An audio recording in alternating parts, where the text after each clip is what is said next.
So yesterday, as of the recording of this video, I was on Dark Kip's channel, and I was on the Cockfight show, and the subject was ISOM, Eric July's ISOM dancing. So this was my contribution, and you guys can really see it, but you don't have to.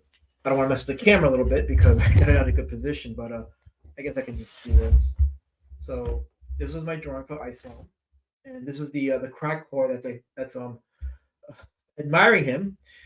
This I drew the pencils for this with my left hand because part of the competition we had to draw with our left hand, and of course I don't draw with my left hand, so it came up kind of funky. And I said, you know what, she looks like a crack whore, so I'm gonna draw this as a crack whore. So when I got back to my drawing hand, I inked it, and then I added whatever colors, whatever. The colors were a stylistic choice for the sake of the contest, but people liked it, and even though I didn't win the contest, I was at 47% of the votes. So a lot of people liked it, and I made the most money that night. The lucky bidder is going to get this drawing next week. A few women had come out and made allegations against Ed Piskor, and I'm not going to do like every single woman because the reality of the case is we're talking about adults here. So no crime was committed, nothing happened that warranted the events that led to Ed unfortunately taking his life. But I want to just address Molly White's, not Molly White, Molly Might. She goes either by Molly Might or Molly Wright. I think Molly Wright is her name. She goes by Molly Might as like an alter or in her internet handle, probably. So she's referred to as Molly Wright by Ed. Now I want to read what he wrote in his letter about Molly Wright. He says that Molly Wright is a conundrum, and her actions border criminal. He said, she said never looks good, but none of what she said happened, and I can't believe she'd be so malicious and pile on like this. Now that I'm officially checked out, I think my family has a civil lawsuit, and she should be held accountable. She pushed us over the edge into multiple women territory. It's so corny. I absolutely never asked for a blowjob in trade for anything ever. She successfully made me look stupid, and everybody accepted her word as fact. Citizens of the internet are playing such dangerous games with people's lives. I never had anyone lined up for an open relationship with her. I was never interested in a relationship with her. We had sex twice, and she initiated both times. The first time was a surprise. When we were done watching a movie or just hanging out, I don't exactly remember the circumstances 4 years ago, she jumped on me and started kissing me, telling me how comfy I made her feel. We quit hanging out during COVID lockdown, but kept in touch here and there, and I thought things ended naturally. Thankfully, her post included the piece about me dissing Jim Rugg, super emotional, fuck Ed Piskor type language, and the Red Room sales type stuff portray she's a petty woman scorned, punitive and false. My house was burning and she threw gasoline on it.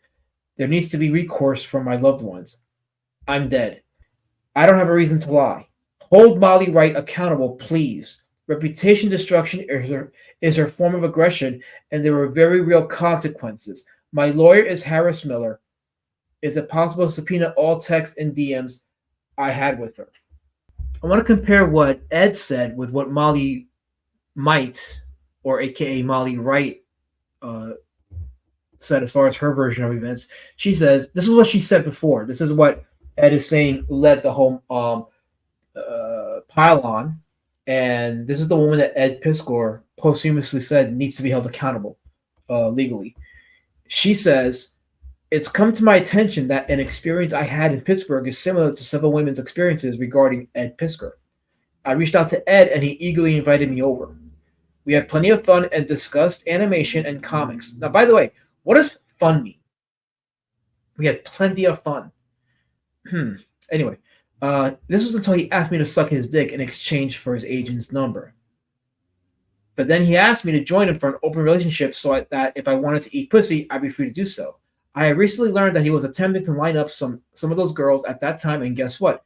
Today I learned some of them were minors. No evidence of that, by the way. And Molly Dwyer was not a minor. We proved that. She proved it with her own words. So this is actually a statement of slander. But Ed and I's exchanges were short-lived, only about 2 or so years.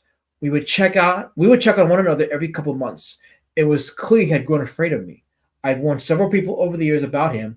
So those of you that already know, I ask that you be supportive and kind of all the women that come forward in the coming weeks. So she doesn't deny having something with Ed for a couple years, but her language, and this is all my opinion, her language is very vague. Uh, Plenty of fun. That could mean many things. That could actually be referencing sexual stuff. When he said that, yeah, him and Molly Wright had uh, sexual relations for a couple times, and according to him, she initiated both times. A Twitter account by the name of News Lobster was digging into the DMs, the allegations, and he ended up being blocked by Molly. I guess because he was sitting too close to home. And of course, the allegations that Molly Wright put out there, she ended up deleting it. So when you click on that link, you can see that she has since removed that post, probably because she realized she committed an act of libel. Okay, so before I move any further, I want to offer a retraction, a small retraction. In my Molly Dwyer video, I mentioned that both Ed Piskor and Molly's account of how they initiated their conversation contradicted each other. I said that Ed, from his note, stated that she was mass liking his photos, and on Molly's account, he was liking one of her photos. No. What she said was that she was liking one of his photos. So both their accounts are similar in that she initiated the interaction by liking a photo of his, although his account stated that she was mass liking his photo. So I wanted to just offer that little correction, because when I put this information out there, I want to make sure it's accurate. And if I put information out there that's not accurate, I want to fix it and, correct it. Because if you're going to report on this stuff and people are listening, they're putting their faith and trust in you. And you have a responsibility to do right by them and offer the truth, or try to be honest when you're reporting. That's what I wanted to say. But speaking of Molly Dwyer, this is one of her last messages that she put out publicly before she went silent, radio silent. So I wanted to read a couple of passages, not the whole thing because it's long, but I wanted to read some key phrases because I'm still hearing out on Twitter and YouTube that Ed Piskor was a pedophile, and none of it is provable, number one. And number two, we're going to read out of Molly Dwyer's own words. She said that first she says that Ed Piskor did not follow her since she was 14, and that people are making this stuff up. She would say he would go back and like pictures and stuff. Yes, I was even younger in them. He did not know me until I was 17. So as she stated before, she was 17 turning 18 when she and Ed were talking. So she was an adult when she and Ed were talking. That's not debatable. Also, there's a photo that he did like of her when she was 14. But if you saw the photo, you would have guessed she was older. And this is why I say, again, man, referring back to my other video, my first video on the Ed Piskor stuff, which is don't be talking to girls younger than their mid-20s. It's just, it opens a lot of doors for danger and entrapment. She says further, I am 21 now. I am fine. I was never harmed. He never sent me any dick pics. Never made me take nudes either. Nothing like that. I look back on our interaction and find it really inappropriate and weird, and he was always kept messaging me, not the other way around. Well, why did you interact with him to begin with? We saw the screenshots that you selectively put out there, Molly.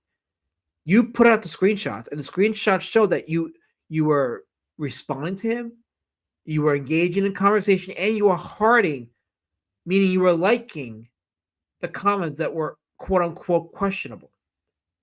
So maybe, Molly, maybe he was messaging you because you gave him a reason to. It's called accountability. Own up to your actions. And then further down, she says, Ed Piskor is not a pedophile. Ed Piskor is just a fucking creep. And by the way, I have to show this for context sake, but that is a photo of Molly that she put out there on her Instagram, her now deleted Instagram. This was captured by Takeda on Twitter. This person screenshotted this photo from her Instagram, from Molly's Instagram, before she deleted it. So you can imagine the kind of photo she put on that Instagram, and probably why Ed was attracted to it, and why Ed was drawn to reach out to her. Now, again, this is not an excuse, because I have to always preface this. This is not an excuse to talk to underage girls or talk to girls below the age of 20. Even though it wasn't illegal, because it's not, still, you don't do it as a man. Nothing good comes out of it. I can't implore you men enough to watch and not do this. Don't be like the Fresh and Fits of the world and just think with your dick because you can. Be more like Kevin Samuel and think with your head because you should. As far as any follow-up videos that I'll do on the Ed Piskor situation, I don't think I'm going to go look at the other girls that came out, because all it is just consenting adults having sex. That's what it's about. And none of that matters because there's no evidence of any law breaking there. The reason I'm centering on both Molly Dwyer and Molly Wright is because Molly Dwyer's initial accusation is what set this whole thing in motion. And Molly Wright's later accusations were the ones that began the dogpile. And those are the ones that Ed Piskor himself said were libelous. So that's why I'm putting that out there and showing it. And you see with her actions that she went into hiding because I think she realizes what's coming legally. And, I hope that the Piskor family can find some justice here, because this didn't need to happen. So I'm not going to just do a video every day on this and milk it, because, quite frankly, there's something at this point much further to say, unless there's some action on the Piskor estate to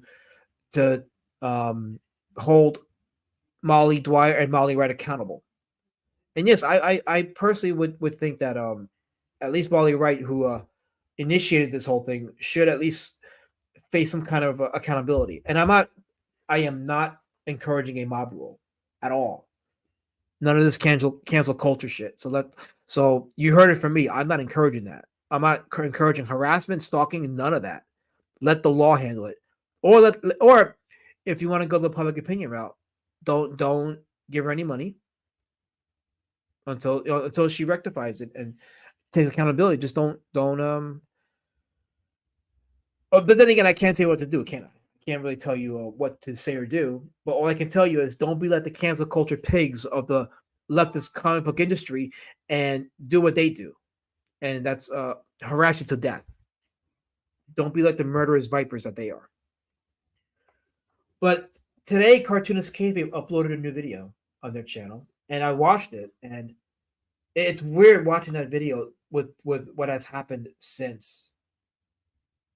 But still, as I was watching it, again, I'm reminded of how much fun comics can be and the beauty that you can take from that art form, from the medium, and the beauty that's there. And I really want to I do want to share more of that, especially with my stuff, because as a creator, I got into this because I love the medium of comics and I love telling stories. And comics is one of the best ways to tell stories. And there's so much you can do with it, with the visual medium and the text, the lettering. So I want to stick with that and try to promote that more.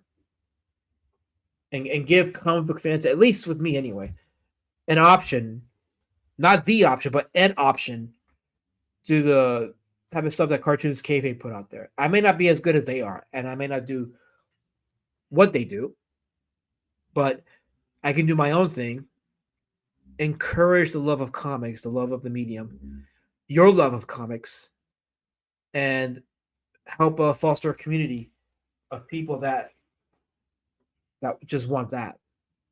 But I put this information out there because I need for a group or a generation of men to be wiser and smarter with their interactions online. There's no reason you should be DMing these women or talking to these women, women who aren't your wives or women who you don't know that are familial. Don't be seeking out women on Instagram. Instagram, women you talk to will either trap you or just steal your money. Just don't do it. Unless you have some kind of working relationship with them where you have to talk to them, practice your discipline and don't go beyond what you have to say or do.